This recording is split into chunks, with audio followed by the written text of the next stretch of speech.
Hello friends, welcome to our YouTube channel. In this video I'm going to talk about how you can recover your deleted photos.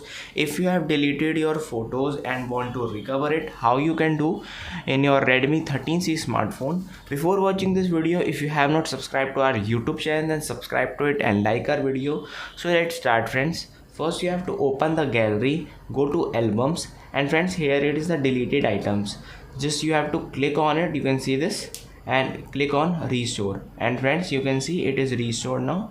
And when you delete any of your photos, it will be backed up and stay in the cloud for up to 60 days, and the item that you have not been backed up will be retained for up to 30 days. You can see this, and let's see photos, you can see it is backed up.